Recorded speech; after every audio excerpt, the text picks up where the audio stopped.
Welcome. आज की class के दौरान हम इस विषय पर चर्चा करेंगे किस प्रकार फ्रांसीसी कंपनी की स्थापना हुई और फ्रांसीसी कंपनी भी भारत में व्यापार करने के लिए आई। जिस प्रकार यूरोप की अन्य कंपनियां भारत में व्यापार करने के लिए आ रही थी, उसी प्रकार यूरोप की एक और नई कंपनी जिसका नाम है फ्रेंच ईस्ट इंडिया कंपनी की स्थापना हुई और अंततः फ्रेंच ईस्ट इंडिया कंपनी भी भारत में व्यापार करने के लिए आई। इसके पहले भारत में पुर्तगाली, डच, अंग्रेज और डेनिश की कंपनियां भारत में व्यापार करने के लिए आ चुकी थीं। लेकिन चूंकि फ्रांस की कंपनी की स्थापना बाद में हुई और फ्रांसीसी कंपनी की स्थापना होने के बाद वो भी भारत में व्यापार करने के लिए आई। जब वो भारत में व्यापार करने के लिए आई तो उसके पूर्व में ही पुर्तगाली, डच और अंग्रेजों के मध्य भारत में अपने अपने व्यापार के लिए संघर्ष हो रहा था। लेकिन ये संघर्ष प्रायः होता आ रहा था और उस संघर्ष में पुर्तगाली और डच जो थे वो पराजय की स्थिति में आ चुके थे। लेकिन जब French east India company Bharat में आई तो फ्रेंच ईस्ट इंडिया कंपनी और ब्रिटेन की जो ईस्ट इंडिया कंपनी थी उसके मध्य एक कठोर और एक डेंजर आप कह सकते हैं संघर्ष देखने को मिला, जो दक्षिण भारत की राजनीति से प्रेरित था। आप देखेंगे कि 18वीं सेंचुरी अर्थात 18वीं सदी भारतीय राजनीति के लिए एक ऐसा युग है जिसमें भारत के लिए तो सत्ता संघर्ष हो ही रहा है। अब भारत में विदेशी कंपनियां अर्थात यूरोप की कंपनियां भी सत्ता का संघर्ष कर रही हैं। आप देखेंगे कि उत्तर भारत में जब मुगल साम्राज्य कमजोर हो गया और 1707 ईस्वी में औरंगजेब की मृत्यु हो जाने के बाद 1707 से लेकर अगले 58 वर्षों में अर्थात 58 वर्षों में 7 से 8 मुगल शासक बने और उनको गद्दी से उतारा गया। जहां एक तरफ उत्तर भारत की राजनीति पर अगर आप दृष्टि डालेंगे तो उत्तर भारत की राजनीति में मुगल साम्राज्य कमजोर हो चुका है, एक तो उसके आंतरिक कारण और दूसरे बाह्य कारणों के द्वारा भी। जहां एक और नादिर शाह के आक्रमण हो रहे हैं, उसके बाद अहमद शाह अब्दाली के आक्रमण हो रहे हैं। वहीं आप जब दक्षिण की ओर दृष्टि डालेंगे तो दक्षिण में देखेंगे कि जहां एक ओर मराठा अत्यधिक शक्तिशाली हो चुके हैं, मराठाओं के साथ साथ निज़ाम और मैसूर। जहां दक्षिण में मराठा, निज़ाम और मैसूर के मध्य अपने अपने क्षेत्र के लिए सत्ता का संघर्ष हो रहा है। वहीं विश्व की दूसरी कंपनियां भी सत्ता के लिए संघर्ष कर रही हैं, जिसमें फ्रेंच की company, British east India company और डचों की कंपनी। वहीं आप बंगाल की राजनीति पर दृष्टि डालेंगे तो आप पाएंगे कि वहां मुर्शीद कुली खां ने बहुत सारा नियंत्रण स्थापित कर लिया है। इस क्लास में हम ये भी देखेंगे कि किस प्रकार फ्रांसीसी कंपनी की स्थापना हुई और वो फ्रांसीसी कंपनी भारत में व्यापार करने के लिए आई और भारत में उसने किस प्रकार ईस्ट इंडिया कंपनी को एक चुनौती दी और उस चुनौती में अंततः फ्रांसीसी कंपनी पराजित हुई और पराजित होने के बाद फ्रांसीसी कंपनी का अंत हो गया और धीरे धीरे British east India company Bharat में एक विशाल साम्राज्य स्थापित करने में सफल हुई। तो सबसे पहले हम देखेंगे किस प्रकार भारत में फ्रांसीसी कंपनी की स्थापना हुई। तुम देखेंगे फ्रांसीसी कंपनी, फ्रांसीसी कंपनी। अभी तक आपने जो कंपनी पढ़ी थी उसमें जो पुर्तगाली हो, डच हो और मुख्य था जो ब्रिटिश ईस्ट इंडिया कंपनी थी। ब्रिटिश ईस्ट इंडिया कंपनी एक निजी कंपनी थी और उसका नियंत्रण प्राइवेट लोगों के हाथों में था। लेकिन अब जो फ्रांसीसी कंपनी की स्थापना हो रही है वो फ्रांसीसी कंपनी पूर्णतः एक सरकारी कंपनी है।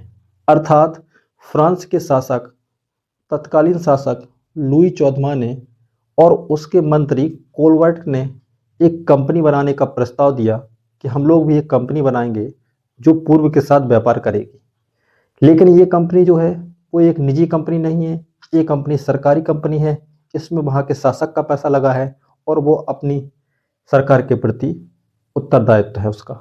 तो आप देखेंगे फ्रांसीसी कंपनी, तो फ्रांसीसी कंपनी के बारे में हम लोग क्या क्या पढ़ेंगे। फ्रांसीसी कंपनी की स्थापना कब हुई, सबसे पहले हम देखेंगे स्थापना। फ्रांसीसी कंपनी की स्थापना जो हुई है वो हुई है 1664 ईस्वी में। 1664 ईस्वी में, जो कि अभी तक ईस्ट इंडिया कंपनी भी भारत आ चुकी थी और यूरोप की जो राजनीति थी वो इंग्लैंड और फ्रांस के डिस्प्यूट से भरी हुई थी। इसलिए फ्रांस अभी तक ईस्ट के साथ व्यापार करने में पिछड़ गया था, लेकिन उसने भी एक भूमिका निभाई और अपनी अंततः एक कंपनी की स्थापना कर ली। तो फ्रांसीसी कंपनी की स्थापना कब हुई? तो फ्रांसीसी कंपनी की स्थापना हुई 1664 में। और उस समय फ्रांस का शासक कौन है? फ्रांस का शासक है लुई 14वां। लुई 14वां वहां के शासक का नाम है, क्योंकि उसमें शासकों का एक क्रम आता था, जैसे लुई 13वां, लुई 14वां, इसकी मृत्यु के बाद लुई 15वां, लुई 14वां। और इसमें जो मुख्य भूमिका निभाने वाला मुख्य भूमिका निभाने वाला कौन है? तो ये है फ्रांस का मंत्री कोलबर्ट। फ्रांसीसी कंपनी की स्थापना वहां के शासक लुई 14वां और वहां के एक मंत्री कोलबर्ट के प्रयासों के द्वारा 1664 में एक स्थापना कर दी गई। अब ये लोग भारत में व्यापार करना चाहते हैं, इसलिए सबसे पहले इन लोगों ने 1668 ईस्वी में भारत के सूरत नामक स्थान पर अपना पहला व्यापारिक केंद्र खोला। पहला व्यापारिक केंद्र खोला।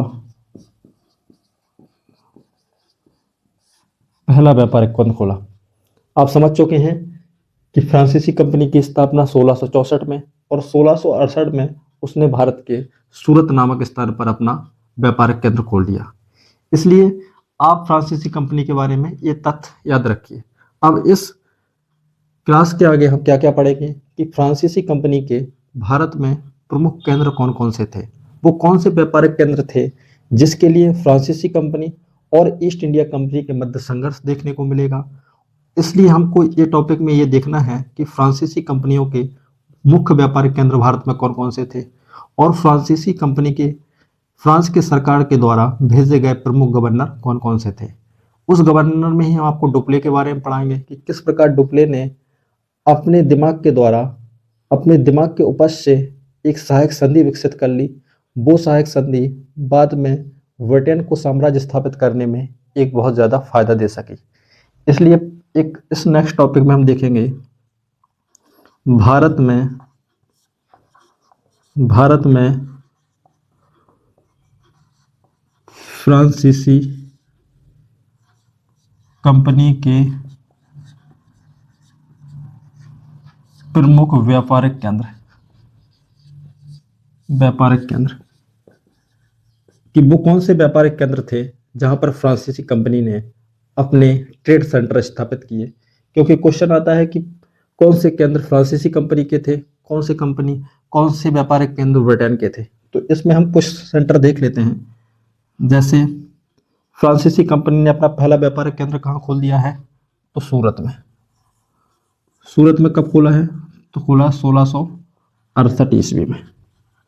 वहीं दूसरा जो व्यापारिक केंद्र फ्रांस की कंपनी खोल रही है वो कहाँ खोल रही है? तो वो खोल रही है मसूलीपट्टनम में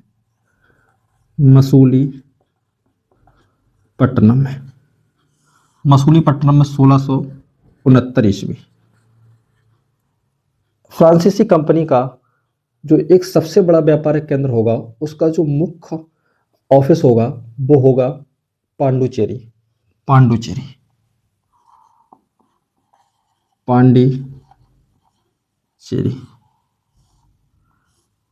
के बारे में आप याद रखिए, क्योंकि दक्षिण भारत में फ्रांसीसी कंपनी का जो सबसे ताकतवर जगह या मुख्य जगह जो होगी वो पांडिचेरी होगी। और पांडिचेरी के थोड़ा ऊपर ही ब्रिटिश ईस्ट इंडिया कंपनी की जो सबसे मुख्य जगह है या जो सबसे शक्तिशाली जगह है वो है मद्रास। इसलिए एक तरफ तो मद्रास और दूसरी तरफ पांडुचेरी दोनों के ही शक्तिशाली केंद्र हैं और इन पर सत्ता के लिए संघर्ष आगे आपको देखने को मिलेगा। पांडुचेरी की स्थापना उन लोगों ने 1673 ईस्वी में की। 1673 ईस्वी में की और ये पांडुचेरी जो है वो उन्होंने शेर खां लोधी से छीन लिया। Sher Khan Lodhi, Franco Martin, Franco Martin. Question आता है कि पांडुचेरी फ्रांसीसी कंपनी ने अपना कब सेंटर बनाया, तो ये बनाया 1673 ईस्वी में। किस व्यक्ति से इसको छीन लिया, तो छीन लिया शेर खान लोधी से। और क्वेश्चन आता है कि पांडुचेरी की स्थापना किसने की। स्थापना का मतलब होता है कि पांडुचेरी शहर जो समय था एक बंदरगाह के रूप में अगर किसी ने विकसित किया तो उसका नाम था फ्रैंको मार्टिन। इसलिए याद रखिएगा कि पांडुचेरी का जो संबंध है वो फ्रैंको मार्टिन से है। इसलिए हम लोगों को एक और सेंटर देख लेना है इनका, जो है चंदरनगर। चंदरनगर, चंदरनगर जो है वो बंगाल के क्षेत्र में पड़ता है। इसलिए इस टॉपिक में हम देख लेंगे कि फ्रांसीसी कंपनियों के प्रमुख व्यापारिक केंद्र कौन से हैं। तो प्रमुख व्यापारिक केंद्र जो हैं वो सूरत, मसूलीपट्टनम, पांडुचेरी और चंदरनगर है। अब आप आगे देखेंगे, आगे हम देख लेंगे कि वो कौन कौन से फ्रांसीसी गवर्नर हैं जो भारत में आए हैं। तो इसमें हम देखेंगे प्रमुख फ्रांसीसी गवर्नर। ये नाम याद करना क्यों जरूरी है कि कभी कभी कुछ जैसे बूसी का नाम हो गया, फ्रैंको मार्टिन का नाम हो गया, डुप्ले का नाम हो गया, लाली वगैरह का नाम एक क्रम में पूछ लिया जाता है, या ये पूछ लिया जाता है कि ये गवर्नर किस कंपनी का रहा। तो इसमें आप कुछ नाम याद रखिएगा, जैसे Franco Martin, Franco Martin, Franco Martin.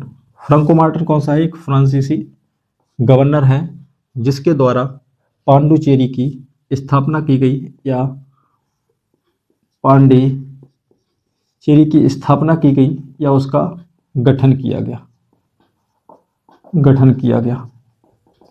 तो पांडिचेरी का गठन किसके द्वारा किया गया, पांडिचेरी का गठन किया गया फ्रैंको मार्टिन के द्वारा। उसके बाद और दूसरा नाम रखिए आप एक और, जिसका नाम है captain paradise, captain paradise. Captain paradise क्या था, जब हम लोग पहला कर्नाटक युद्ध पढ़ेंगे तो उसमें पढ़ेंगे कि किस प्रकार कैप्टन पैराडाइज के द्वारा अनवरुद्दीन की सेना को एक युद्ध में हरा दिया गया।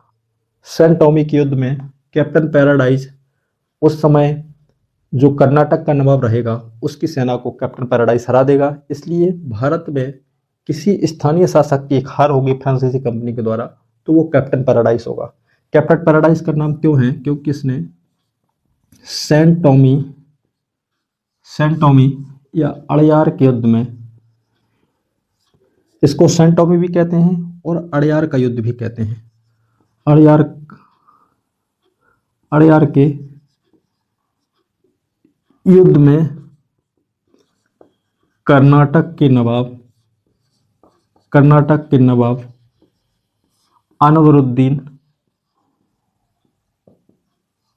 अनवरुद्दीन के सेनापति महफूज खान को हरा दिया था। महफूज खान को 1746 ईस्वी में हरा दिया था।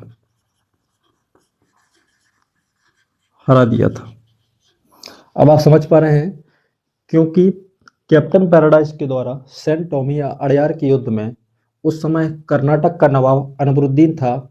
अनवरुद्दीन और फ्रांसीसी कंपनी के मध्य मद्रास को लेकर डिस्प्यूट हुआ था। वो हम अभी 2 मिनट के बाद आपको बताने वाले हैं किस बात को लेकर वो डिस्प्यूट हुआ था। उस डिस्प्यूट में अंततः कैप्टन पैराडाइज ने अनवरुद्दीन की सेना को हरा दिया। उसके बाद आप एक नाम और याद रखिए जो भारत में बहुत फेमस है, जिसका नाम है डुप्ले। डुप्ले फ्रांसीसी गवर्नर है।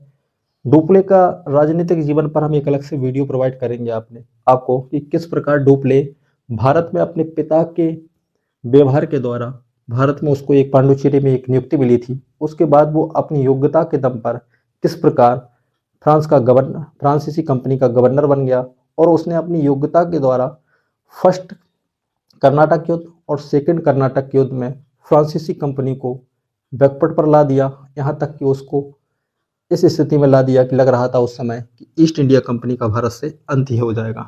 तो डुप्ले जो भारत में 1742 से लेकर 1754 ईस्वी तक गवर्नर रहा। इसी के दौरान फर्स्ट और सेकंड कर्नाटक युद्ध लड़े गए। डुप्ले के बाद कुछ नाम और देख लीजिए आप, जिसमें नाम है गुडेहू। ये भी कौन है? ये भी एक फ्रांसीसी गवर्नर है। उसके बाद काउंट डी लाली, एक नाम और याद रखिएगा जिसका नाम है बूसी जो है वो हैदराबाद का रेजिडेंट है।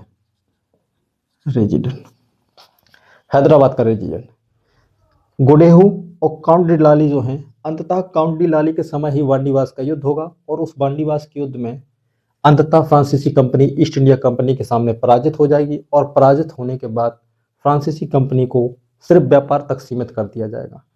अगर बूसी के बारे में देखा जाए तो आप देखेंगे कि सेकंड बैटल ऑफ कर्नाटक में जो डुप्ले विजय होगा और डुप्ले विजय होने के बाद बूसी को हैदराबाद में नियुक्त कर देगा। हैदराबाद को ये बताएगा कि हम आपकी सुरक्षा के लिए इसको नियुक्त कर रहे हैं, लेकिन सुरक्षा से आगे बढ़कर वो एक सहायक संधि की कुछ शर्तें लगा देगा कि हमारा जो बूसी रहेगा और जो फ्रांसीसी जो सेना रहेगी उसका जो खर्चा देंगे वो आपको देना पड़ेगा। उसका क्या प्रभाव रहेगा वो आगे डिस्कशन करेंगे। ये जान लेना आपको इसलिए आवश्यक है क्योंकि कभी कभी डोपले का नाम गुडेव काउंट डी लाली का नाम आता है कि किस कंपनी के गवर्नर थे, तो आपको पता होना चाहिए कि फ्रांसीसी गवर्नर थे। अब हम देखते हैं इस टॉपिक में जो सबसे महत्वपूर्ण टॉपिक है और इससे क्वेश्चन लगभग हर वर्ष आते हैं।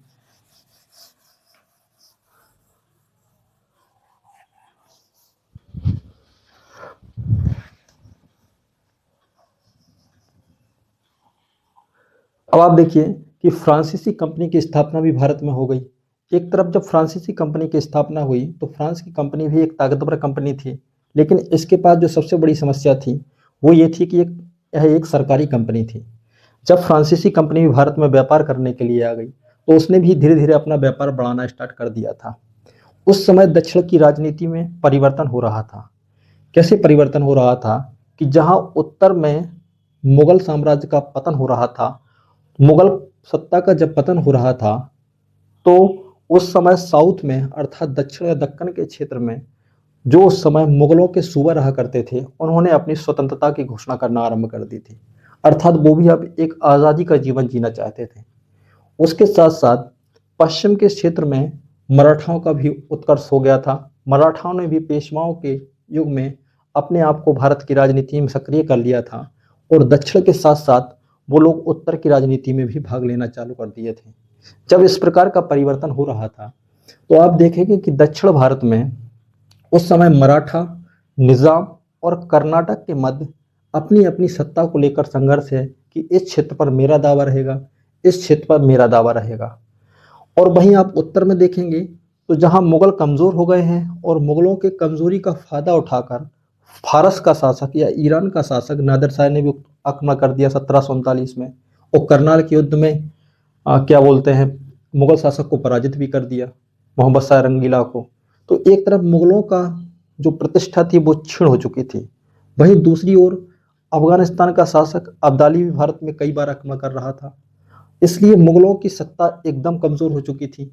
और यदि अंग्रेज उत्तर भारत में डायरेक्ट राजनीति में भाग लेते तो उनको कोई लाभ नहीं था। क्यों नहीं था? क्योंकि उनको लगातार अफगानियों का सामना करना पड़ता।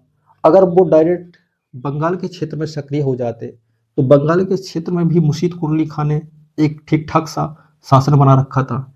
इसलिए अंग्रेजी कंपनी हो या फ्रांस की कंपनी हो, उनको दक्षिण भारत की राजनीति में ज़्यादा इंटरेस्ट हो गया, क्योंकि इस समय या 18वीं सेंचुरी में अगर किसी भारत के किसी स्थान पर सबसे ज़्यादा डिस्प्यूटेड एरिया है तो वो दक्षिण भारत है, क्योंकि दक्षिण भारत में मैसूर, कर्नाटक, मराठा और हैदराबाद के नवाब आपस में टकरा रहे हैं। क्योंकि हैदराबाद में इस समय हैदराबाद का जो नवाब है वो भी बहुत ज़्यादा उत्कर्ष कर रहा है और ये सोच रहा है कि मेरा साम्राज्य ज़्यादा से ज़्यादा बढ़ जाए, जिसका नाम चिनकलेज खां है। तो आप इस टॉपिक में ये देखेंगे कि दक्षिण की राजनीति में किस प्रकार कर्नाटक युद्ध स्टार्ट हो जाते हैं। अब होगा क्या कि फ्रांसीसी कंपनी और ब्रिटिश ईस्ट इंडिया कंपनी के मध्य 3 युद्ध लड़े जाएंगे। इन युद्धों का जो उद्देश्य होगा वो अपने अपने साम्राज्य की स्थापना करना और साम्राज्य की स्थापना के साथ साथ अधिक से अधिक व्यापार में लाभ कमाना।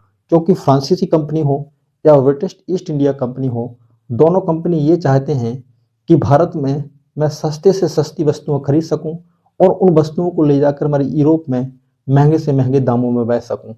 इसके लिए दोनों कंपनियों में स्पर्धा होगी। लेकिन इसके साथ साथ आपको यूरोप की राजनीति भी देखनी होगी। यूरोप में इस समय अर्थात तत्कालीन 18वीं सेंचुरी में ब्रिटेन और फ्रांस दोनों प्रतिद्वंदी देश हैं। इसलिए अगर यूरोप में फ्रांस और इंग्लैंड के मध्य कोई युद्ध होता है तो उसके साथ साथ विश्व के जिन देशों में फ्रांस और इंग्लैंड के उपनिवेश हैं उनमें भी फ्रांसीसी और इंग्लैंड आपस में टकराना आरंभ कर देते हैं। इसलिए यूरोप की राजनीति हो या भारत की राजनीति हो, इसके परिप्रेक्ष्य में ईस्ट इंडिया कंपनी और फ्रांसीसी कंपनी के मध्य 3 युद्ध देखने को मिले, जिनको हम कर्नाटक के युद्ध के नाम से जाने जाते हैं। कर्नाटक के युद्ध के नाम से क्यों जानते हैं? क्योंकि उस समय ये युद्ध जो लड़े गए वो कर्नाटक के क्षेत्र में लड़े गए। इनमें से 2 युद्ध जो हैं वो कर्नाटक के क्षेत्र में स्टार्ट हुए। तीसरा युद्ध जो है वो बंगाल के क्षेत्र में स्टार्ट हुआ, लेकिन अंततः वो भी कर्नाटक के क्षेत्र में ही अंत हुआ। इसलिए हम इस टॉपिक में फ्रांस कंपनी और ईस्ट इंडिया कंपनी के मध्य जो संघर्ष हुए हैं उन संघर्षों की चर्चा करेंगे और उन संघर्षों को हम किस नाम से जानेंगे, तो उनको जानेंगे हम कर्नाटक युद्ध के नाम से। तो इस टॉपिक में हम देखेंगे कि फ्रांसीसी और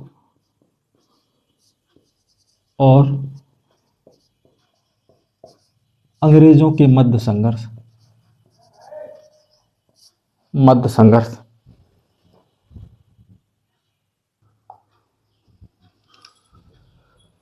किस प्रकार फ्रांसीसी और अंग्रेजों के मध्य संघर्ष मिलेगा।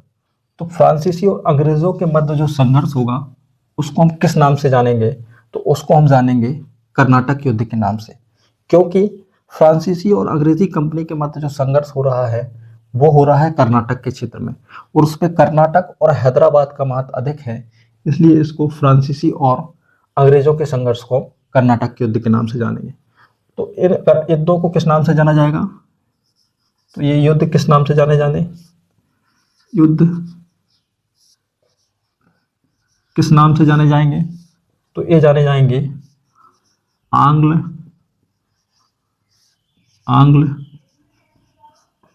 कर्नाटक युद्ध। आंग्ल कर्नाटक युद्ध ये किस किस के मध्य लड़े जाएंगे, तो आप समझ ही चुके हैं कि ये लड़े जाएंगे अंग्रेज अर्थात British east India company versus फ्रांसीसी कंपनी। और ये कितने युद्ध लड़े जाएंगे, तो इनकी संख्या जो हो गई वो होगी 3 युद्ध। ये जो सत्ता संघर्ष रहेगा वो लगभग 20 वर्षों का रहेगा। 20 से लेकर 25 वर्षों तक ये युद्ध चलते रहेंगे। अब आप देखेंगे कि कर्नाटक युद्ध किस किस के मध्य है, तो फ्रांसीसी कंपनी और ब्रिटिश ईस्ट इंडिया कंपनी के मध्य। तो सबसे पहले हम प्रथम युद्ध को देखेंगे, फिर द्वितीय युद्ध को और तृतीय युद्ध को। तो देखेंगे हम प्रथम आंग्ल कर्नाटक युद्ध।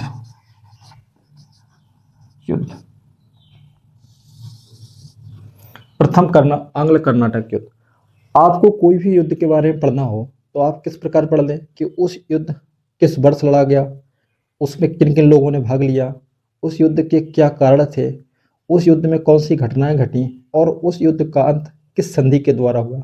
अगर किसी युद्ध को हम इतने डायमेंशन में पढ़ लेते हैं कि वो युद्ध कब हुआ, किसके मध्य हुआ, किस क्षेत्र में हुआ, कौन से कारण थे, कौन कौन सी घटनाएं घटी, तो ये हम लोग पता कर लेते हैं कि कोई युद्ध किस स्थिति में हुआ। तो इसके अगर डायमेंशन में हम देखेंगे तो ये युद्ध कब हुआ, तो ये युद्ध जो है वो हो रहा है 1746 से लेकर 1748 ईस्वी के मध्य। किस किस के मध्य हो रहा है, तो ये मध्य हो रहा है फ्रांस वर्सेस इंग्लैंड, इंग्लैंड या अंग्रेजों के मध्य, अंग्रेजों के मध्य 1746 से लेकर 1748 फ्रांस वर्सेस इंग्लैंड के मध्य ये युद्ध हो रहा है। अब इस युद्ध का जो कारण है उसको आप थोड़ा देखिए। कारण हम आपको बताए हैं कि जिस प्रकार भारत में फ्रांसीसी कंपनी और ब्रिटिश ईस्ट इंडिया कंपनी दोनों कंपनियां अपने अपने हितों को लेकर आगे बढ़ना चाहती हैं और दोनों एक दूसरे को चुनौती दे रही हैं, उसी प्रकार यूरोप की राजनीति में भी इंग्लिश अर्थात ब्रिटेन और फ्रांस एक दूसरे के मध्य सत्ता के लिए संघर्ष कर रहे हैं। क्योंकि वहाँ यूरोप में फ्रांस जहाँ एक और अपने नए नए साम्राज्य और उपनिवेश स्थापित कर रहा है, ब्रिटेन भी वहाँ अपने नए नए उपनिवेश स्थापित कर रहा है। इसलिए यदि यूरोप में ब्रिटेन और फ्रांस के मध्य कोई सत्ता के लिए संघर्ष होगा तो उसका प्रभाव सिर्फ यूरोप तक सीमित नहीं रहेगा, बल्कि उन क्षेत्रों में भी ये युद्ध जाएगा जिन क्षेत्रों में ब्रिटेन और फ्रांस के उपनिवेश हैं। इसलिए इस युद्ध का जो कारण है वो है ऑस्ट्रिया के उत्तराधिकारी के लिए अब हम आपको एक नए आयाम में ले जाते हैं। ऑस्ट्रिया एक देश है यूरोप का और ऑस्ट्रेलिया में वहाँ का शासक रिप्लेस हो रहा है, उसको वहाँ का एक नया शासक चुनना है। तो वहाँ इस बात को लेकर सत्ता का संघर्ष हो रहा है कि ऑस्ट्रेलिया का जो उत्तराधिकार होगा अर्थात वहाँ का जो नया किंग बनेगा वो कौन बनेगा। तो ब्रिटेन चाहता है कि एक्स बनेगा और फ्रांसीसी चाहते हैं बाई बनेगा। इसलिए फ्रांस और इंग्लैंड के मध्य भी सत्ता का संघर्ष हो रहा है। किसके लिए? ऑस्ट्रिया के उत्तराधिकारी के लिए। इसलिए इसका प्रभाव भारत में भी पड़ेगा। तो भारत का जो कारण है वो है अपनी अपनी महत्वाकांक्षा, अपनी अपनी महत्वाकांक्षा या व्यापारिक लाभ।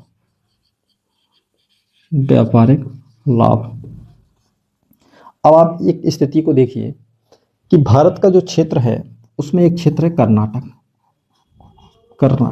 अब आप भारतीय राजनीति को थोड़ा समझने का कोशिश करिए। कर्नाटक, और उस समय कर्नाटक का नवाब कौन है? कर्नाटक का जो नवाब है वो है अनवरुद्दीन।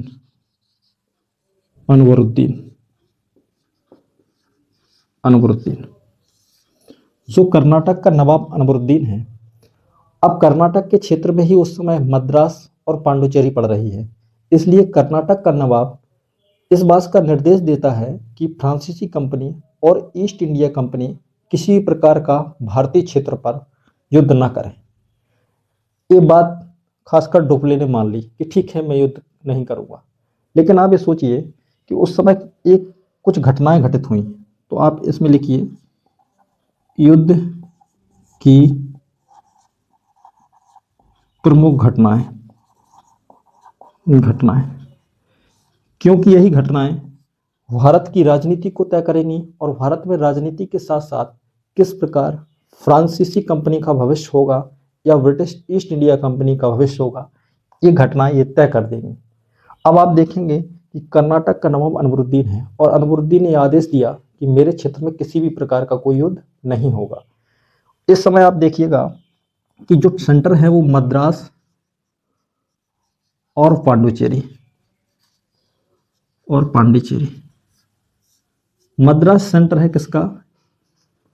अंग्रेजों का। और ये किसका है? फ्रांस का। फ्रांस अंग्रेज। दक्षिण भारत में फ्रांसीसी कंपनी का सबसे शक्तिशाली जगह जो है वो है मद्रास, और ब्रिटिश ईस्ट इंडिया कंपनी का जो सबसे शक्तिशाली जगह है वो है मद्रास।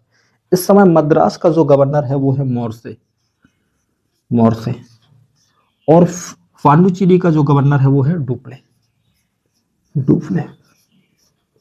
डुप्ले धीरे धीरे भारतीय राजनीति को समझता जा रहा था, और वो ये समझने का प्रयास कर रहा था कि अगर हम स्थानीय शासकों को भी हस्तक्षेप करने लगे स्थानीय शासकों में, तो इसका लाभ जो है वो फ्रेंच की कंपनी को होगा।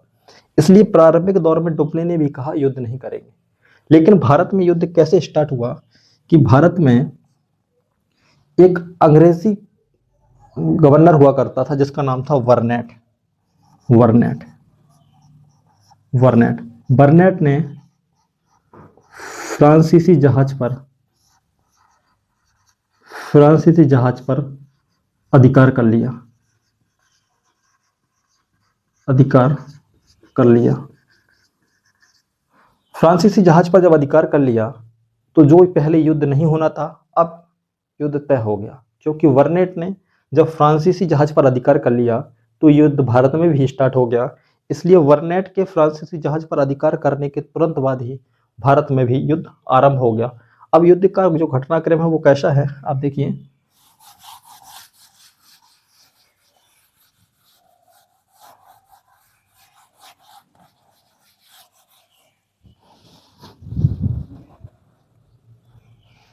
घटनाक्रम पर देखिए, घटनाक्रम, घटनाक्रम।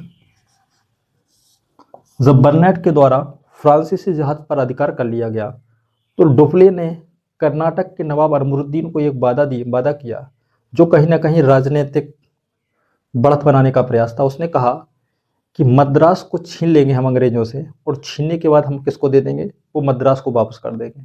तो मद्रास के नवाब अमीरुद्दीन को लगा कि हमें फायदे का सौदा है, क्योंकि यदि ईस्ट इंडिया कंपनी मद्रास से हट जाएगी और मद्रास यदि कर्नाटक के हाथों में आ जाएगा तो उससे उसको अधिक लाभ होगा। एक तो राजस्व की वसूली कर पाएगा और दूसरा उसके क्षेत्र में भी उन्नति होगी। तो आप देखेंगे घटनाक्रम में डुप्ले ने अपने एक मित्र जो उस समय मॉरिशस में हुआ करता था जिसका नाम था लावर्दने, लावर्दने, लावर्दने, लावर्दने को भारत बुलाया, और भारत बुलाकर लावर्दने के सहयोग से उसने 1746 ईस्वी में 1746 ईस्वी में अंग्रेजों से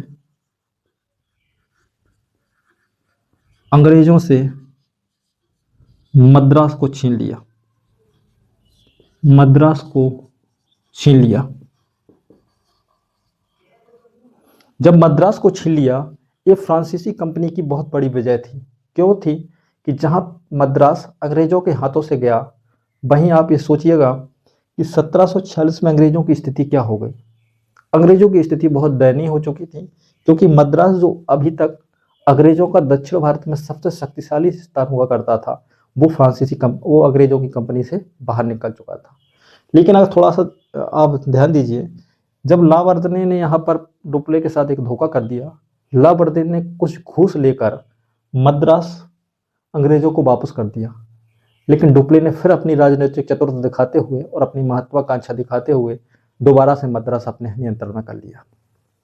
जब मद्रास उसने अपने नियंत्रण में कर लिया तो कर्नाटक का नवाब जो अमीरुद्दीन है उसने कहा कि आपने कहा था कि मद्रास हमें दे दीजिए, मद्रास आप मुझे रिटर्न करिए। लेकिन डुप्ले ने मना कर दिया, डुप्ले ने मना कर दिया कि मद्रास हम आपको नहीं देंगे। अब यहाँ पर पहली बार भारत में भारतीय शासकों की या नवाबों की पराजय एक विदेशी कंपनी से होगी। ये एक भारतीय राजनीति पर एक ऐसा दाग होगा जिससे भारतीय राजनीति को अब यूरोप के देश समझ जाएंगे कि भारतीय शासक बहुत कमजोर अक्षम ऐसे व्यक्ति हैं जिनको हम कभी भी पराजित कर सकते हैं। अब देखेंगे जब मद्रास को डुप्ले ने देने से मना कर दिया तो कर्नाटक का नवाब जो था, कर्नाटक का नवाब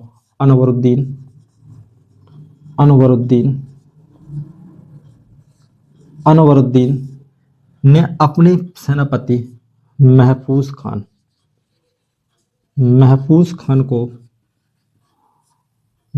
खान को भेजा कि आप जाइए और फ्रांसीसी कंपनी को या फ्रांसीसी सेना को पराजित कर दीजिए। क्योंकि ये नवाब की बहुत बड़ी भूल थी। वो ये नहीं जान पा रहा था या नहीं सोच पा रहा था कि फ्रांसीसी कंपनी वर्तमान में उस आधुनिक सेना का नेतृत्व कर रही है जिसके पास अच्छी बंदूकें हैं, अच्छी तोपची हैं और उसकी सेना आधुनिक मॉडल पर गठित की गई है, जिसमें उसकी सेना में कोड ऑफ कंडक्ट भी बेहतर है, उसके सैनिक अच्छे से प्रशिक्षित भी हैं और उसके पास एक बड़ी नौसैनिक शक्ति है। जब महफूज खान गया तो महफूज खान और फ्रांसीसी कंपनी के मध्य एक युद्ध हुआ जिस युद्ध का नाम था सेंट टॉमी की लड़ाई। सेंट टॉमी क्योंकि ये सेंट टॉमी के नाम के स्थान पर रखी गई है। अड़यार नदी के किनारे लड़ी इसलिए इसको अड़यार की लड़ाई भी कहते हैं। ये कब हुई? तो ये हुई 1746 ईस्वी। अड़यार की लड़ाई।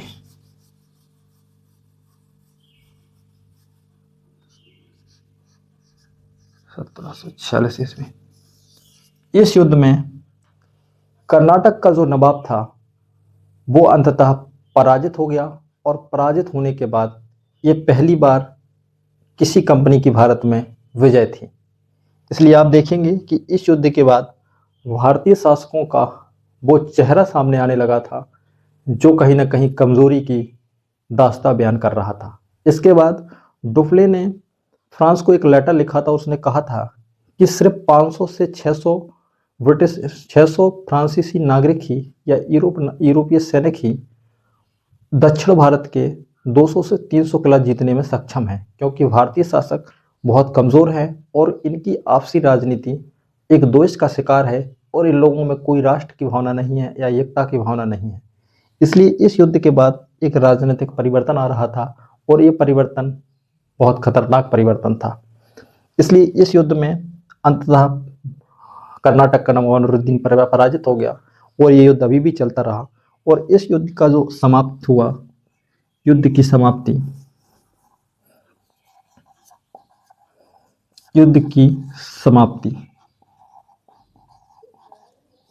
समाप्ति भी यूरोप में होगी, क्योंकि इस युद्ध का जो प्रारंभ हुआ था वो यूरोप की राजनीति से हुआ था।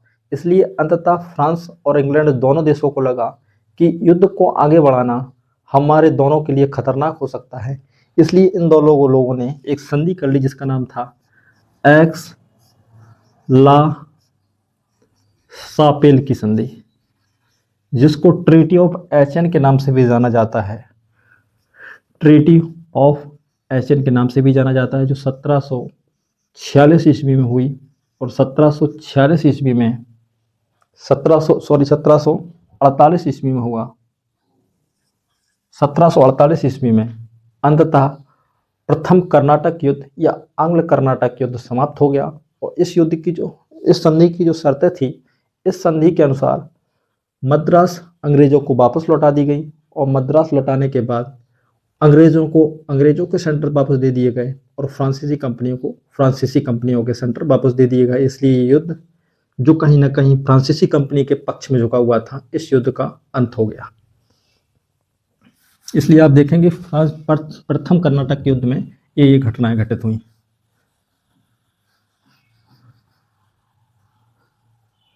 अब हम देखेंगे द्वितीय कर्नाटक युद्ध।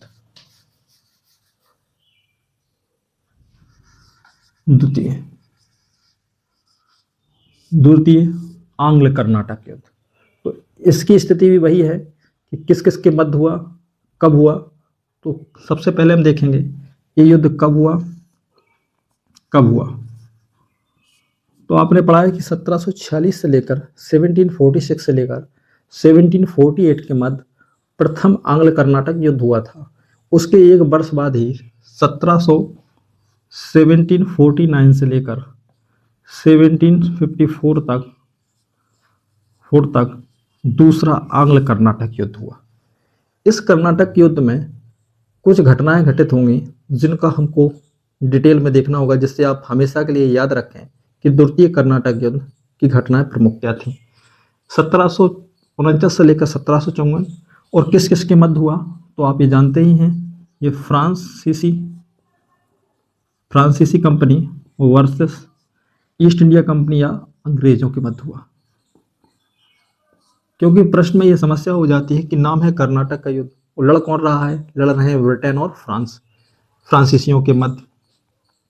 उसके बाद देखेंगे युद्ध कब हुआ, किसके मध्य हुआ, और क्षेत्र कौन सा है? तो इसका क्षेत्र जो है वो कर्नाटक का क्षेत्र है, कर्नाटक का क्षेत्र है।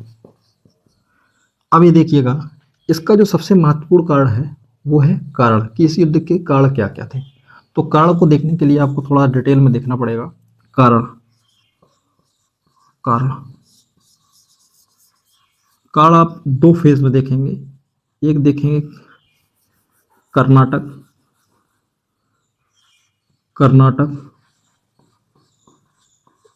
और दूसरा देखेंगे आप हैदराबाद।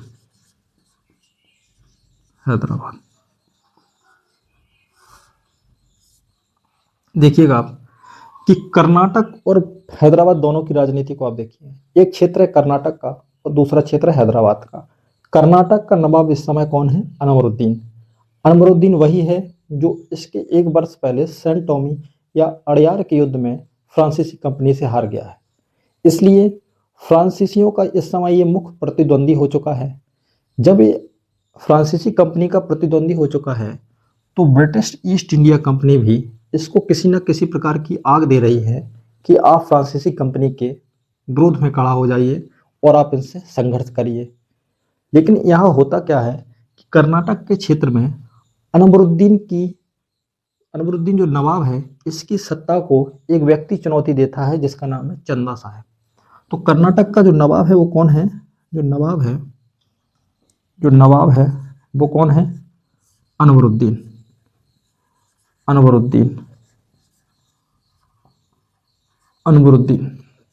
अनवरुद्दीन की सत्ता को चुनौती कौन दे रहा है?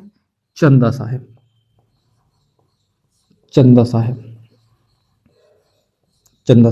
अब आप देखिए कि अनवरुद्दीन की सत्ता को चुनौती दे रहा है चंदा साहब, और अनवरुद्दीन को सपोर्ट कौन कर रहा है? सपोर्ट कर रहा है ब्रिटिश ईस्ट इंडिया कंपनी।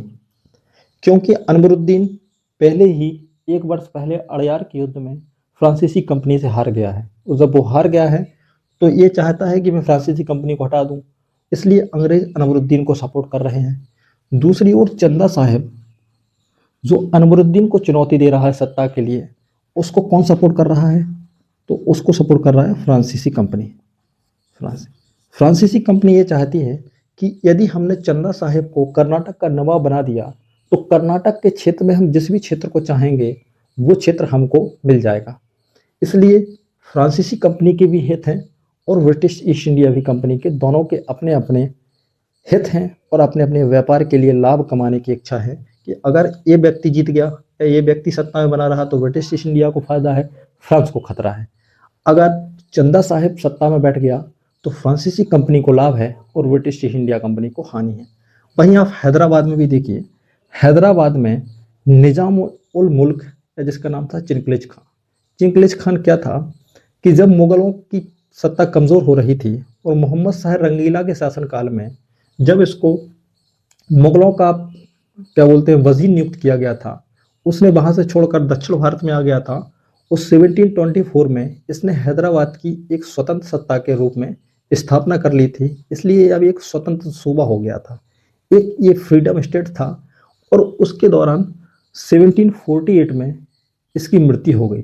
जब चिंकलेज खां या निज़ाम उल मुल्क की मृत्यु हो गई तो इसके लिए भी सत्ता का संघर्ष आरंभ हो गया, और इसका 17 जो संघर्ष हुआ वो हुआ नासिर जंग वर्सेस मुजफ्फर जंग। आप यहां भी देखिए, एक तरफ है नासिर जंग, एक तरफ है मुजफ्फर जंग। नासिर जंग का सपोर्ट कर रही है कौन? British east India company. और मुजफ्फर जंग का सपोर्ट कर रही है फ्रांसीसी कंपनी।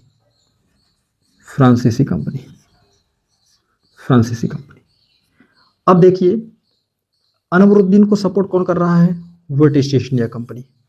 और नासिर जंग को सपोर्ट कौन कर रहा है? कर रहा है ब्रिटिश ईस्ट इंडिया कंपनी। और चंदा साहिब और मुजफ्फर जंग को कौन सपोर्ट कर रहा है?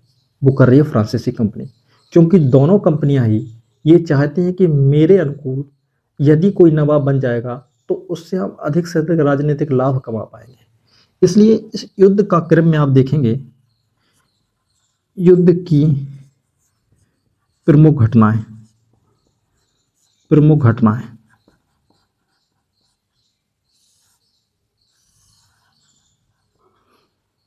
अंबूर का युद्ध, अंबूर का युद्ध 1749 ईस्वी। अंबूर का युद्ध, अंबूर के युद्ध की घटना समझिए आप।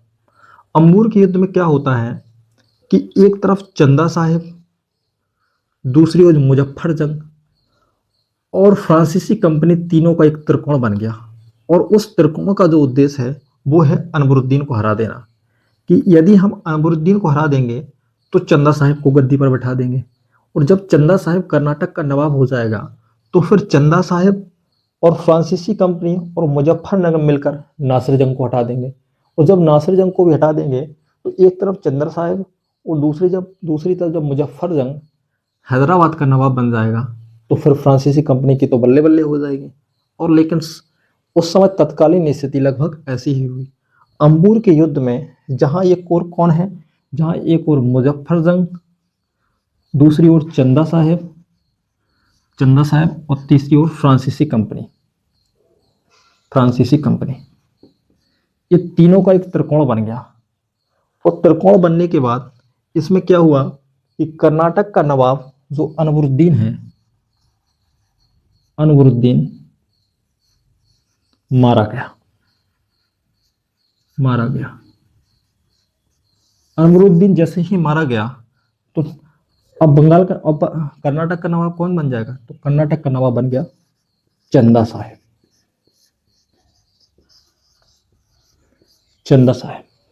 जब चंदा साहिब, अब यहां अनवरुद्दीन खत्म, अब शासक कौन बन गया? अब बन गया चंदा साहिब। जब चंदा साहिब कर्नाटक का नवाब बन गया तो आप देखिए कि कर्नाटक के क्षेत्र में किस व्यक्ति की विजय हो गई? फ्रांसीसी कंपनी की। अब डोपले बहुत प्रसन्न हो गया। अब डोपले इतना प्रसन्न हो गया और उसने चंदा साहिब से पांडुचेरी के नीचे 56 से ज़्यादा गांव ले लिए। अब फ्रांसीसी कंपनी का उत्कर्ष हो रहा था और ब्रिटिश ईस्ट इंडिया कंपनी का पतन हो रहा था। अंबूर के युद्ध की घटना फिर एक बार दक्षिण भारत की राजनीति में एक ऐसा फेज आया जो फ्रांसीसी कंपनी को उठा दिया और ब्रिटेन की कंपनी को गिरा दिया। अंबूर के युद्ध के बाद 1 साल के बाद ही नासिर जंग की भी मृत्यु हो गई। जब नासिर जंग की मृत्यु हो गई तो फिर मुजफ्फर जंग शासक बन गया, हैदराबाद का नवाब बन गया। मुजफ्फर जंग जब हैदराबाद का नवाब बना तो मुजफ्फर जंग को सुरक्षा देने के लिए डुप्ले ने क्या किया? डुप्ले ने मुजफ्फर जंग को सुरक्षा देने के लिए अपने एक गवर्नर की या सेनापति जिसका नाम था बूसी को नियुक्त कर दिया। बूसी को हैदराबाद की सुरक्षा के लिए एक रेजिडेंट के तौर पर नियुक्ति दी गई। लेकिन यहाँ यह देखना होगा कि एक सहायक संधि की शर्तें यहीं स्टार्ट हो गई। क्योंकि बूसी जैसे ही हैदराबाद गया तो बूसी ने हैदराबाद में जो फ्रांसीसी कंपनी की जो सेना थी उसका खर्चा कौन उठा रहा है? तो मुजफ्फर जंग उठा रहा है। और बूसी जो मुक्ता है उसकी सुरक्षा के लिए तो है ही, लेकिन डुप्ले ये चाहता है कि यदि मुजफ्फर जंग किसी प्रकार की राजनीतिक अड़चन डालेगा तो बूसी मौजूद है। और उसके बाद ये भी हो जाएगा कि हम भारतीय राजनीति में सक्रिय हो पाएंगे और हैदराबाद के क्षेत्र में हम अंग्रेजों को हमेशा रिप्लेस कर देंगे, हटा देंगे। और हटाने के साथ साथ हम मुजफ्फर जंग से बहुत सारा लाभ भी ले लेंगे। हुआ भी ऐसा ही कि मुजफ्फर जंग ने फ्रांसीसी कंपनी को बहुत सारा क्षेत्र दे दिया। कृष्णा नदी के दक्षिण का पूरा क्षेत्र अब बूसी के द्वारा डुप्ले को मिल चुका था। अब आप देखेंगे इस घटनाक्रम में जहां अनवरुद्दीन भी खत्म हो चुका है, नासिर जंग भी खत्म हो चुका है। अब एक तरफ चंदा साहिब मुजफ्फर जंग के द्वारा फ्रांसीसी कंपनी का उत्कर्ष हो गया है और डुप्ले की बल्ले बल्ले हो चुकी है।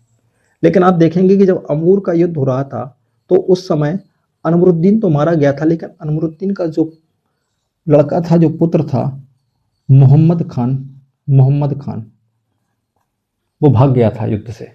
और जब वो युद्ध से भाग गया, भागने के बाद वो अंग्रेजों के संरक्षण में चला गया। अंग्रेजों के संरक्षण में क्यों चला गया? क्योंकि ब्रिटिश ईस्ट इंडिया कंपनी ये जानती है कि यदि कर्नाटक का जो दूसरा नवाब हो सकता है तो वो अनवरुद्दीन का पुत्र मोहम्मद खान ही हो सकता है। जब मोहम्मद खान चला गया तो फ्रांसीसी कंपनी और चंदा साहब की सेना ने उसका पीछा किया, लेकिन ये पीछा करते हुए पहुंच गए कहाँ? त्रिचनापल्ली। इसलिए इस घटनाक्रम में आपने एक देखा अंबूर का युद्ध,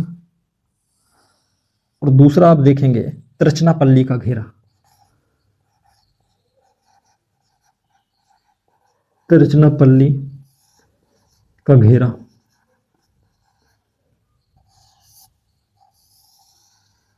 त्रिचनापल्ली का घेरा।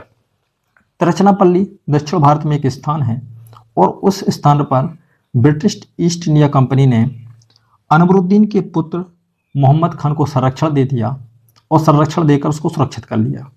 तब फ्रांसीसी कंपनी और चंदा साहिब की जो सेना थी वो वहाँ युद्ध करती रही, लेकिन त्रिचनापल्ली में किसी भी प्रकार की चंदा साहिब या फ्रांसीसी कंपनी को सफलता नहीं मिली, और ये युद्ध चलता रहा था। थोड़ी बहुत फायरिंग होती रही, लेकिन इस समय एक अंग्रेज था, उसने अपनी योग्यता का प्रदर्शन किया, और रॉबर्ट क्लाइव ने क्या किया? रॉबर्ट क्लाइव ने एक प्रस्ताव रखा, जो उस समय ब्रिटिश ईस्ट इंडिया कंपनी में एक क्लर्क के पद पर हुआ करता था। उसने कहा कि एक काम करते हैं कि त्रिचनापल्ली में जहाँ चंदा साहिब और कर्नाटक की सेना है, हम लोग कुछ सैनिकों को ले जाकर कर्नाटक की राजधानी अर्काट पर आक्रमण कर देते हैं। अगर हम अर्काट पर आक्रमण कर देंगे तो अर्काट पर आक्रमण करते ही चंदा साहिब और कर्नाटक की सेना यहाँ से हट जाएगी और सीधा अर्काट जाएगी, और अर्काट जाने के बाद ही हम त्रिचनापल्ली को भी सुरक्षित कर लेंगे और अर्काट को भी सुरक्षित कर लेंगे। इसलिए उसकी बात को मान लिया गया। जब क्लाइव की इस बात को मान लिया गया तो क्या हुआ? रॉबर्ट क्लाइव ने अर्काट पर आक्रमण कर दिया। अर्काट पर आक्रमण, अर्काट पर आक्रमण। अब आप देखेंगे कि जिसमें अभी तक फ्रांसीसी कंपनी अपने राजनीतिक उत्कर्ष पर थी, वही फ्रांस का सितारा धीरे धीरे अब डूबने लगेगा, क्योंकि त्रिचनापल्ली को भी अभी तक फ्रांसीसी सेना नहीं जीत पाई है। इसलिए फ्रांसीसी सेना पर एक दबाव है फ्रांस की सरकार का, खासकर डोपले पर, कि त्रिचनापल्ली को जीत लीजिए। अब फ्रांस की सरकार जो है त्रिचनापल्ली पर पैसा खर्च कर रही है। अब जब अर्काट पर आक्रमण किया गया, और अर्काट का घेरा भी कह सकते हैं, अर्काट पर जब घेरा डाल लिया गया रॉबर्ट क्लाइव के द्वारा, तो चंदा साहिब तुरंत वहां पर पहुंचा, और अंततः क्या हुआ? इस स्थान पर चंदा साहिब मारा गया। और चंदा साहिब के मरते ही, चंदा साहिब को एक दूसरे राजा के द्वारा मार दिया गया था धोखे से, वो एक अलग मामला है। चंदा साहिब की मृत्यु हो जाने के बाद, चंदा साहिब की मृत्यु हो जाने के बाद फिर मोहम्मद खान कर्नाटक का नवाब बन गया। अब जो नवाब बना तो वो ब्रिटिश ईस्ट इंडिया कंपनी का समर्थन करेगा। इसलिए अब आप देखेंगे कि धीरे धीरे फ्रांसीसी कंपनी का जो सितारा था वो डूबने लगा, और जब डूबने लगा तो फ्रांस की सरकार डोपले पर कई प्रकार के प्रतिबंध लगाने लगी। और जब अर्काट के घेरा के बाद भी फ्रांसीसी कंपनी की पराजय हो चुकी थी, और फ्रांस की सरकार ने अंततः 1754 में डोपले को भारत से वापस बुला लिया। इसलिए इस युद्ध के बाद डुप्ले को 1754 ईस्वी में फ्रांसीसी सरकार के द्वारा बुला लिया गया। क्यों बुला लिया गया? क्योंकि वहां पर फ्रांस की स्थिति भी कमजोर थी।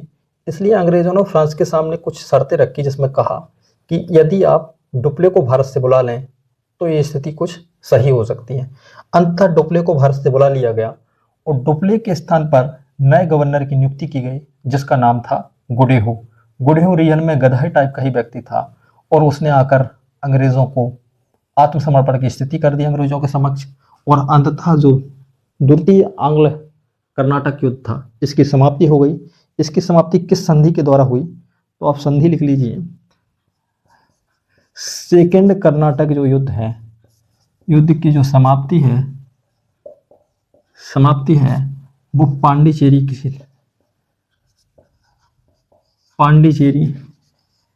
की संधि के बाद समाप्त हो गया। अब आप इस पूरे घटनाक्रम को बहुत अच्छे से जान पाए हैं कि किस प्रकार की स्थिति कर्नाटक के क्षेत्र में, किस प्रकार की स्थिति हैदराबाद के क्षेत्र में थी, जिसकी बदौलत एक तरफ फ्रांसीसी कंपनी और एक तरफ ब्रिटिश ईस्ट इंडिया कंपनी अपने अपने संरक्षण के लिए, अपने अपने हितों के लिए सत्ता का संघर्ष कर रही थी। अब जब द्वितीय कर्नाटक का युद्ध समाप्त हो गया तो इसके बाद जो तीसरा युद्ध होगा उसके बारे में भी हम लोग जान लेते हैं।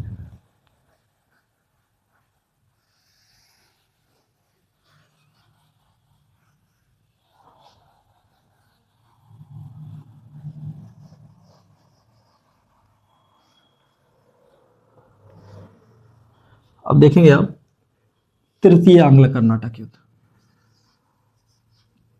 तृतीय आंग्ल कर्नाटक युद्ध, इसका युद्ध की हम करेंगे तो ये कब हुआ, कब हुआ? तो ये हुआ 1756 या 57 से लेकर 1764 तक, 64 ईस्वी तक। इस युद्ध का जो कारण है किसके मध्य हुआ, तो आप जान ही रहे हैं कि ये युद्ध जो है फ्रांसीसी कंपनी और ईस्ट इंडिया कंपनी के मध्य हो रहा है। किसका? फ्रांसीसी कंपनी वर्सेस अंग्रेजों की कंपनी।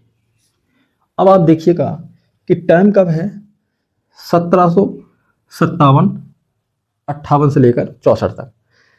1757 ईस्वी में अंग्रेजों ने प्लासी के युद्ध में बंगाल के क्षेत्र को जीत लिया था। जब प्लासी के युद्ध में अंग्रेजों ने प्लासी को जीत लिया और प्लासी को जीतने के बाद उन्होंने अपने फेवरेट व्यक्ति जिसका नाम था मीर जाफर को नवाब बनाया। जब मीर जाफर को नवाब बनाया तो बंगाल के क्षेत्र में फ्रांसीसियों का एक क्षेत्र रहा करता था जिसका नाम था चंद्रनगर।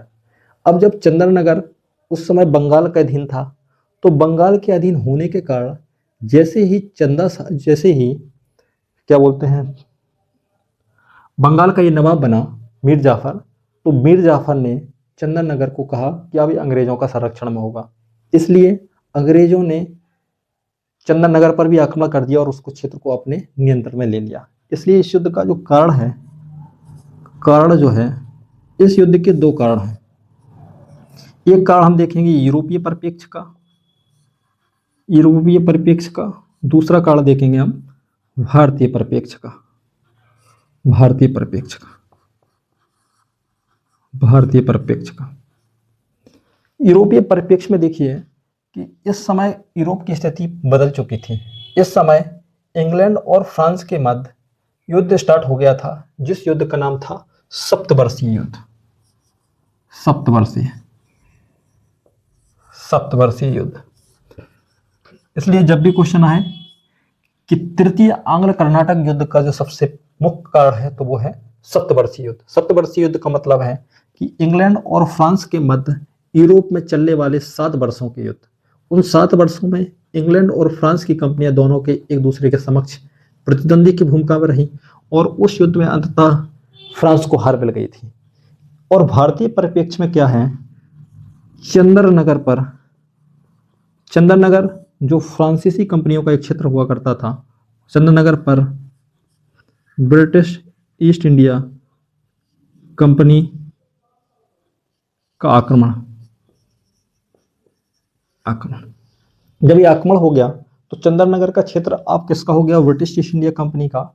इसलिए फ्रांसीसी कंपनी को ये बुरा लगा और फ्रांसीसी कंपनी को जब बुरा लगा तो फ्रांसीसी कंपनी ने एक व्यक्ति को भारत भेजा जिसका नाम था काउंट डी लाली।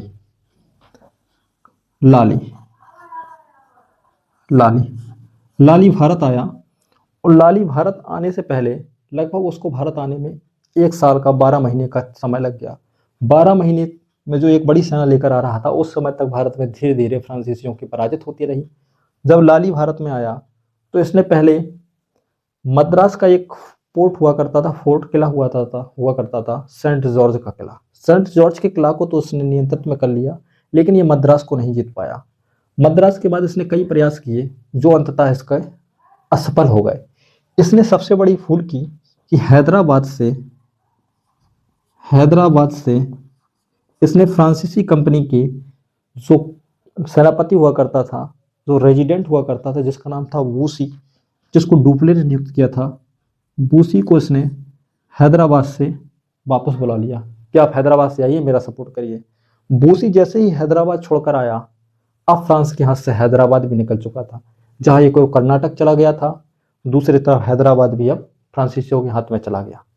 और बूसी को अंततः ब्रिटिश ईस्ट इंडिया कंपनी ने बंदी बना लिया, और बंदी बनाने के बाद एक अंतिम युद्ध हुआ, और उस युद्ध में, जिस युद्ध को नाम जानते हैं वांडीवास, वांडीवास का युद्ध। वांडीवास का युद्ध कब हुआ? 1760 ईस्वी। किसके मध्य है? तो आप जान ही रहे हैं कि फ्रांसीसी कंपनी वर्सेस इंग्लैंड की कंपनी।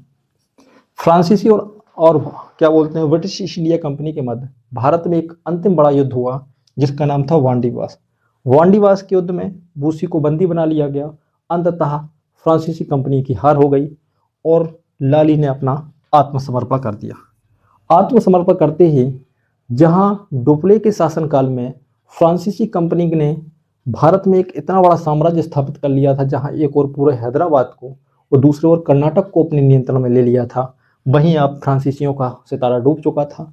लाली ने आत्मसमर्पण कर दिया था और अब ईस्ट इंडिया कंपनी का सितारा भारत में चमकने लगा था। जहां एक ओर उन्होंने बंगाल को जीत लिया था और वहीं दूसरी ओर अब लोगों ने दक्षिण भारत में एक बड़ी विजय हासिल कर ली थी। अब पुर्तगालियों का भी लगभग अंत हो चुका था। डच, डेनिश, अब भारत में कोई एक बड़ी कंपनी थी तो ब्रिटिश ईस्ट इंडिया कंपनी थी।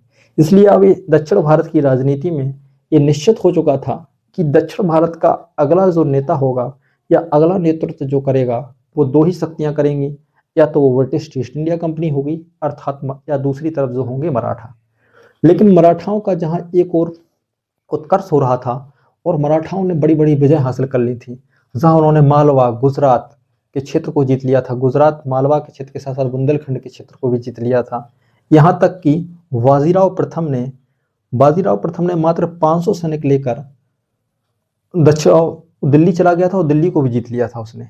जहां बाजीराव प्रथम के शासनकाल में या बालाजी बाजीराव के शासनकाल में मराठाओं का अभ्युदय हो रहा है, वहीं एक तरफ हैदराबाद और कर्नाटक का क्षेत्र डूब चुका था और उसमें अंग्रेजों की एक बड़ी जीत हासिल कर लिए थे वो।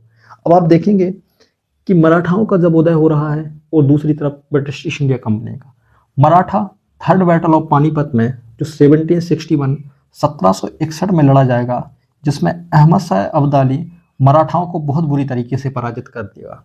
यद्यपि पराजित हो भी जाएंगे, उसके बाद माधवराव के नियंत्रण में फिर एक बार वो उत्कर्ष करेंगे, लेकिन अंततः ये तय हो जाएगा कि अब मराठे ना तो भारत का नेतृत्व करेंगे ना मुगल करेंगे, अब भारत की सत्ता को अगर कोई चलाएगा तो वो होगी ब्रिटिश ईस्ट इंडिया कंपनी। अब जब कर्नाटक और हैदराबाद का क्षेत्र जीत लिया तो अंत में एक संधि हुई जिसको हम जानते हैं पेरिस की संधि। पेरिस की संधि कब हुई? तो ये हुई 1764 ईस्वी में। 1764 में पेरिस की संधि, क्योंकि फ्रांस की राजधानी पेरिस है और इस युद्ध का कारण भी यूरोप से ही था, इसलिए अंत में फ्रांस और इंग्लैंड के मध्य एक संधि हो गई जिसका नाम था पेरिस की संधि। पेरिस की संधि के अनुसार फ्रांसीसियों को कुछ क्षेत्र लौटा दिए गए, जिसमें पांडुचेरी का भी क्षेत्र है, और ये कहा गया कि अब फ्रांसीसी कंपनी सिर्फ व्यापार तक ही सीमित रहेगी, उसे अधिक से अधिक सैनिक रखने की कोई अधिकार नहीं होगा, उसको किलेबंदी करने का अधिकार नहीं होगा, उसे भारतीय राजाओं में किसी भी प्रकार की हस्तक्षेप करने का अधिकार नहीं होगा। इसलिए फ्रांसीसी कंपनी का अंत हो गया और अब एक नई कंपनी का अभ्युदय हुआ।